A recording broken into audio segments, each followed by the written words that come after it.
Hello students, I am Vivek Bankade and we are studying macroeconomics class 12.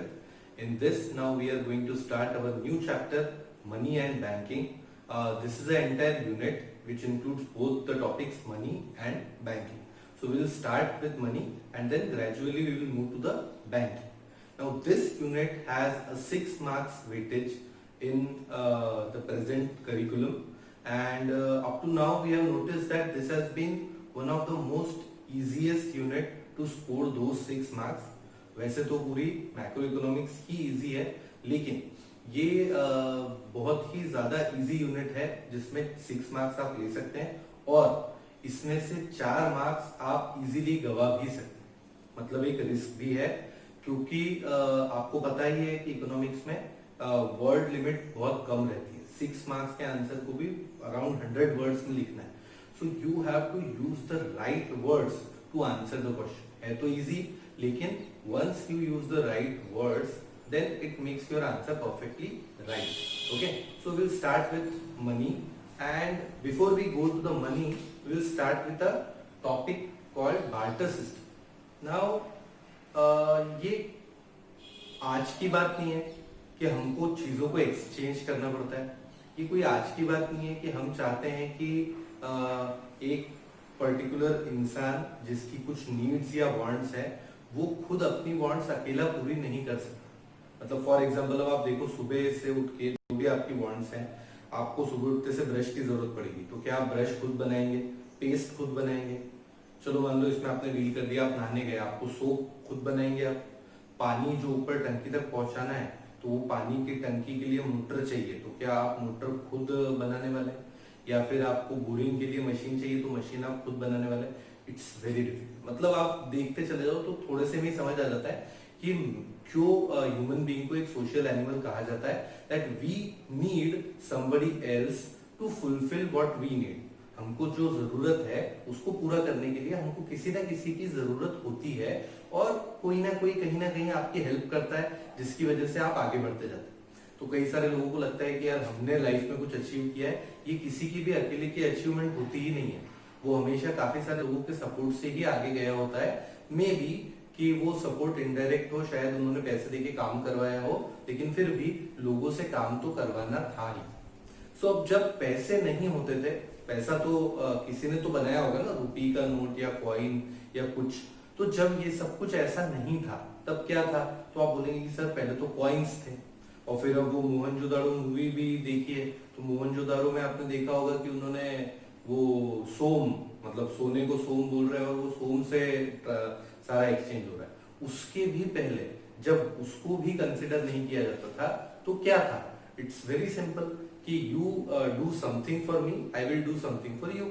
आप मुझे कुछ चीज दे दीजिए, बदले में मैं आपको कुछ चीज दे देता हूँ। तो it was a very nice structure of the society, जहां पे कि लोग पैसे के लिए नहीं, एक दूसरे के लिए काम करते। देखो, एक दूसरे के लिए काम करना हुआ ना, मुझे कुछ जरूरत है तो मैं आपके लिए काम करूंगा तो मेरी जरूरत पूरी होगी। ये जो सिस्टम था यही बार्टर सिस्टम, जिसको बोलते हैं गुड्स के बदले में goods. So exchanging goods for goods was the barter system. ये बहुत अच्छे से आपको ऑलरेडी पता है। You need goods and services to satisfy wants, you have to give something to the person sharing his or her assets to you।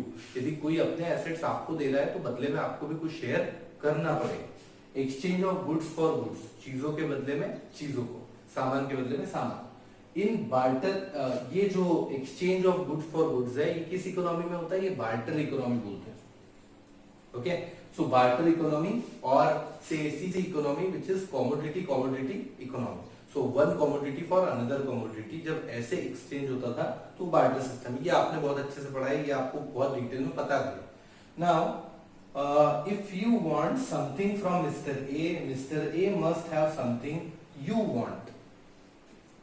जो चीज आप किसी से लेना चाहते हैं, से suppose you want wheat from mister A.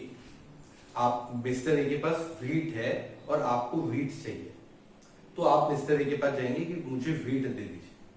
Mister A बोलेगा अरे हाँ मैं आपको व्हीट तो दे देता हूँ, लेकिन बदले में मुझे च्यवनप्राश चाहिए, और आपके पास तो राइस है।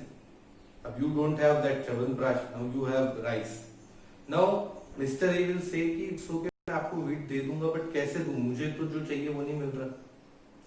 तो ये जो एक्सचेंज है ना, ये कंप्लीट नहीं हो पाएगा। मतलब जो मुझे मिस्टर ए से चाहिए, वो मिस्टर ए को भी कुछ ऐसी चीज चाहिए होनी चाहिए जो मेरे पास है। ओके, तो तभी वो एक्सचेंज कंप्लीट हो।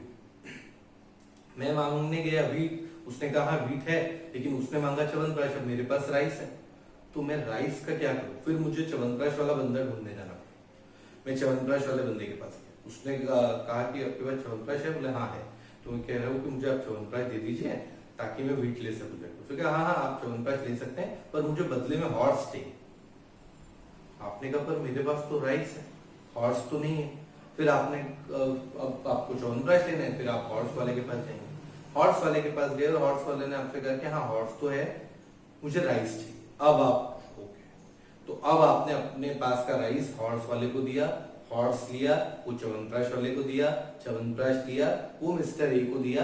अब मिस्टर ए आपको बदले में वीट दे। ये जो पूरा साइकिल है, ये साइकिल कब तक चलेगा, कितने टाइम तक चलेगा? अब आपको वीट की रिक्वायरमेंट आज है, लेकिन आप पता नहीं कब उसको ढूंढ पाएंगे। तो ये जो पूरा प्रोसेस है, takes time. Okay, and another thing, हो सकता है कि तब तक मिस्टर ए को किसी और ने च्यवनप्राश दे दिया हो, और जब आप च्यवनप्राश लेके पहुंचे, उसने कहा कि नहीं अब मुझे च्यवनप्राश नहीं चाहिए, अब तो मुझे कुछ और ही चाहिए। ये जो प्रॉब्लम है ना, इस प्रॉब्लम की वजह से, तो ये प्रॉब्लम कब बढ़ी? जब वांट्स बढ़ी, जब नीड्स बढ़ी, जब गुड्स बढ़ गए। तो गुड्स वगैरह चीजें जैसे जैसे बढ़ती गई, ह्यूमन बीइंग जैसे जैसे डेवलप करता गया, तो वो अपनी नए नए रिक्वायरमेंट्स, नई नई नीड्स लाता गया। ठीक है, so there was no need of a air conditioner in a normal house. ठीक है, it may be a need for industry to keep the machines cool, but not for house. But still people have now, इसीलिए वो air conditioner है, इसीलिए वो इतनी complicated buildings बना पा रहे हैं, क्योंकि वो छोटा छोटा उसके अंदर रूम्स वगैरह दे देते हैं जिसमें कोई विंडो ही नहीं है, बट फिर भी देन इट्स ओके, सफोकेटिंग नहीं हो रहा बिकॉज एयर कंडीशनर। सो ये जो चीजें बना रहे हैं, वो चीजें बनाने की नीड्स और वांट्स बढ़ती जा रही है, और वो जो वांट्स बढ़ती जा रही है, तो ऐसे में एक्चुअली वो पर्सन सर्च करना जिसके पास वो चीज जो हमको चाहिए, और वो चीज जो उस हमारे पास है वो उसको चाहिए। ये डबल कोइंसिडेंस। अरे मैं आपको ढूंढ रहा था, अरे मैं भी आपको ढूंढ रहा था, तो ऐसा बोलते हैं ना, व्हाट अ कोइंसिडेंस, मैं आपको ढूंढ रहा था और आप मिल गए। नाउ डबल कोइंसिडेंस मींस कि वो भी आपको ढूंढ रहा था, तो दैट इज डबल कोइंसिडेंस। एक कोइंसिडेंस आपका कि आप उसको ढूंढ रहे थे और वो मिल गया, और सेम टाइम पे एक कोइंसिडेंस उसका जो वो आपको ढूंढ रहा था और उसको मिल गया। तो coincidence plus coincidence, that is double coincidence. तो ऐसा डबल कोइंसिडेंस है। अब ये डबल कोइंसिडेंस हर बार होगा ही क्या? ऐसा जरूरी नहीं। So there were few limitations of barter system. Barter system बहुत अच्छा था, ठीक है, लोग आपस में एक दूसरे की हेल्प करते थे, लेकिन barter system had few limitations. Now what are those limitations? Let us see. Lack of double coincidence of wants, ये भी हमने समझा कि डबल कोइंसिडेंस हमेशा नहीं होता, जरूरी नहीं है कि जो आपको चाहिए वो उसके पास हो, और सेम टाइम पे जो उसके पास है वही आपको चाहिए। Okay, so double coincidence can pose a problem. Lack of common measure of value. Now see, I am producing rice, that Mr. A was producing wheat. Now wheat production requires entirely different kind of effort than what rice needs. Okay, rice के production में जो effort और time लगता है, और जिस तरीके का वाटर सप्लाई वगैरह लगता है, that is different than wheat. तो मैं मेजर कैसे करूं, मैं ये कैसे पता करूं कि उसकी इतनी देर की मेहनत और मेरी इतनी देर की मेहनत, मतलब मैं इतना टाइम मेहनत किया, मैं उतना टाइम मेहनत किया, उसका एक कोई कॉमन मेजर नहीं निकाला, कॉमन मेजर नहीं निकाल पाए. दूसरी चीज, वीट और राइस जो प्रोड्यूस करें वो बोलेंगे यानी हमारी क्वालिटी अलग है, हमारा तो ये, हमने तो इतनी मेहनत की हमने, तो वो जो मेजर का प्रॉब्लम है ना, that will pose a problem. एक कटोरी चावल, एक कटोरी राइस, नो इश्यूज, लेकिन एक कटोरी राइस को बनाने में जो एफर्ट लगता है वो अलग है, और एक कटोरी वीट को जो बनाने में एफर्ट लगता है वो अलग है. तो एफर्ट अलग होने की वजह से उसका मेजर कर पाना बहुत ही मुश्किल. कोई किसी के पास हॉर्सेस हैं, तो वो बोलेगा हॉर्स को बड़ा करने में पता है कितना मुझे तकलीफ हुई है, मैंने पता नहीं कितना अपना खून पसीना एक करके इस हॉर्स को बड़ा किया है, ऐसा ऐसा है. ओके, तो ये चीज मेजर ऑफ वैल्यू नहीं थी. Lack of deferred payment. Standard deferred payment, standard का मतलब ये है कि डेफर्ड जहां भी वर्ड आ जाए ना समझना फ्यूचर पेमेंट, फ्यूचर इंस्टॉलमेंट। तो अब आज नहीं पे कर रहा, पे करूंगा बाद में, ठीक है भाई बाद में पे कर लेना। अब बाद में पे करूंगा तो प्रॉब्लम्स है।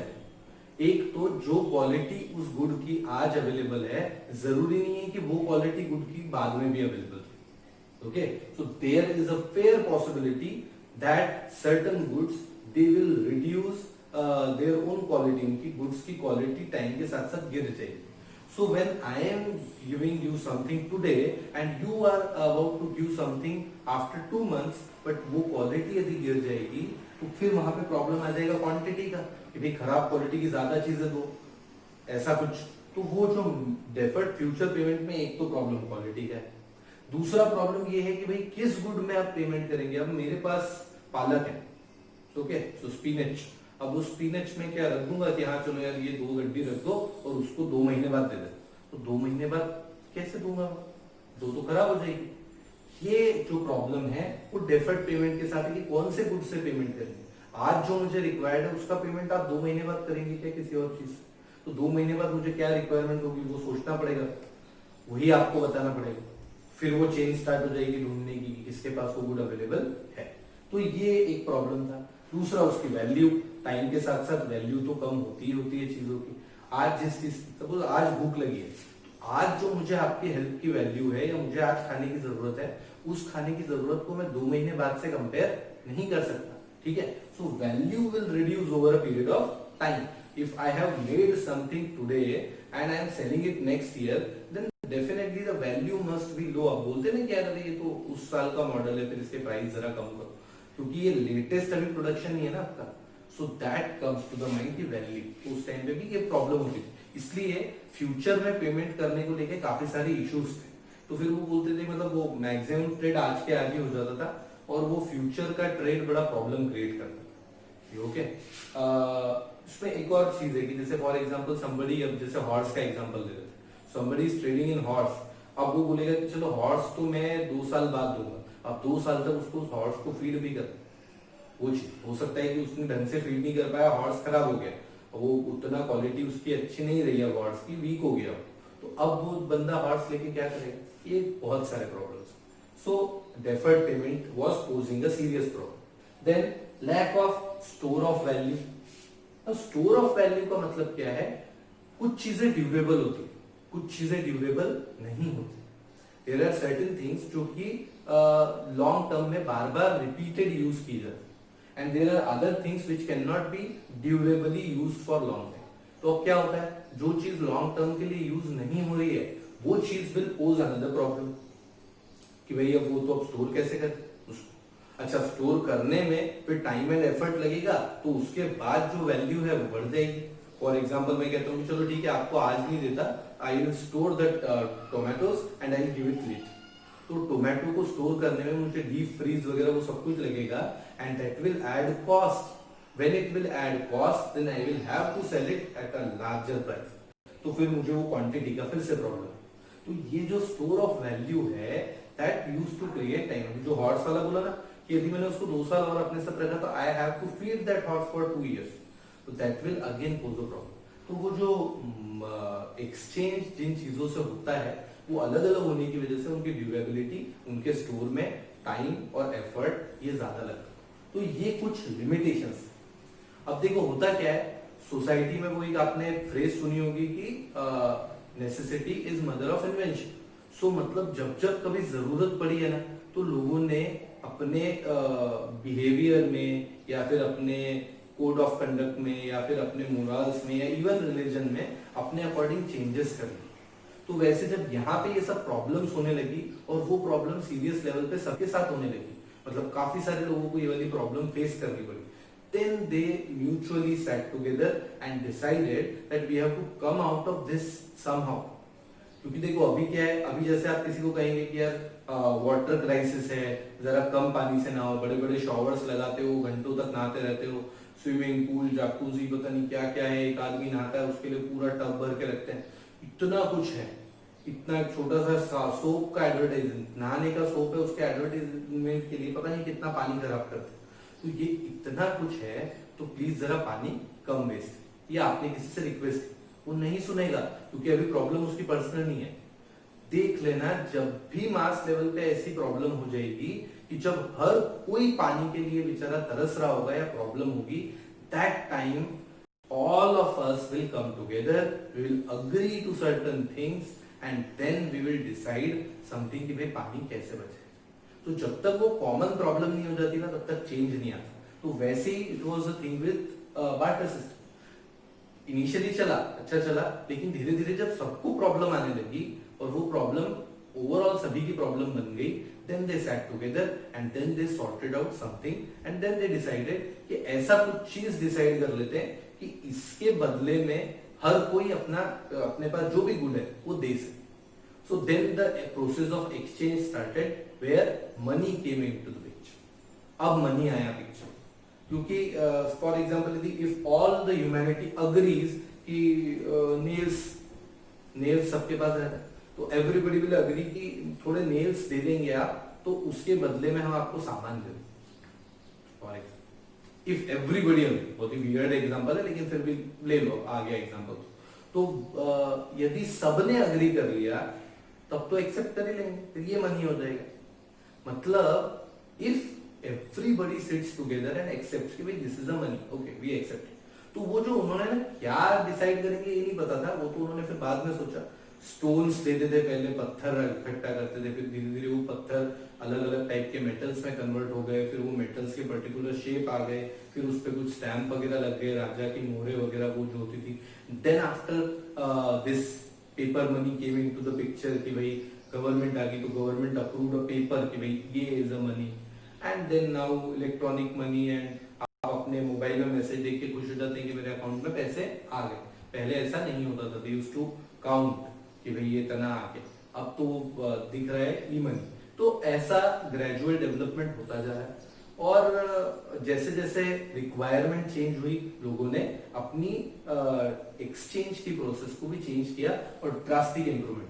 तो ये लिमिटेशंस थे बार्टर सिस्टम के, जिसकी वजह से लोगों को कुछ कॉमन चीज डिसाइड करनी पड़ी, और वो कॉमन चीज मनी था। अब मनी के ऊपर मैं किसी दिन बहुत अच्छा लेक्चर बना दूंगा जिसमें मनी के बारे में काफी बातें करेंगे, लेकिन अभी जो हमारी नेक्स्ट वीडियो होगी उसमें हम अपने सिलेबस से रिलेटेड ही पढ़ाई करेंगे, जिसमें मनी जितना रिक्वायरमेंट है उतना ही पढ़ाएंगे। ओके, तो थैंक यू।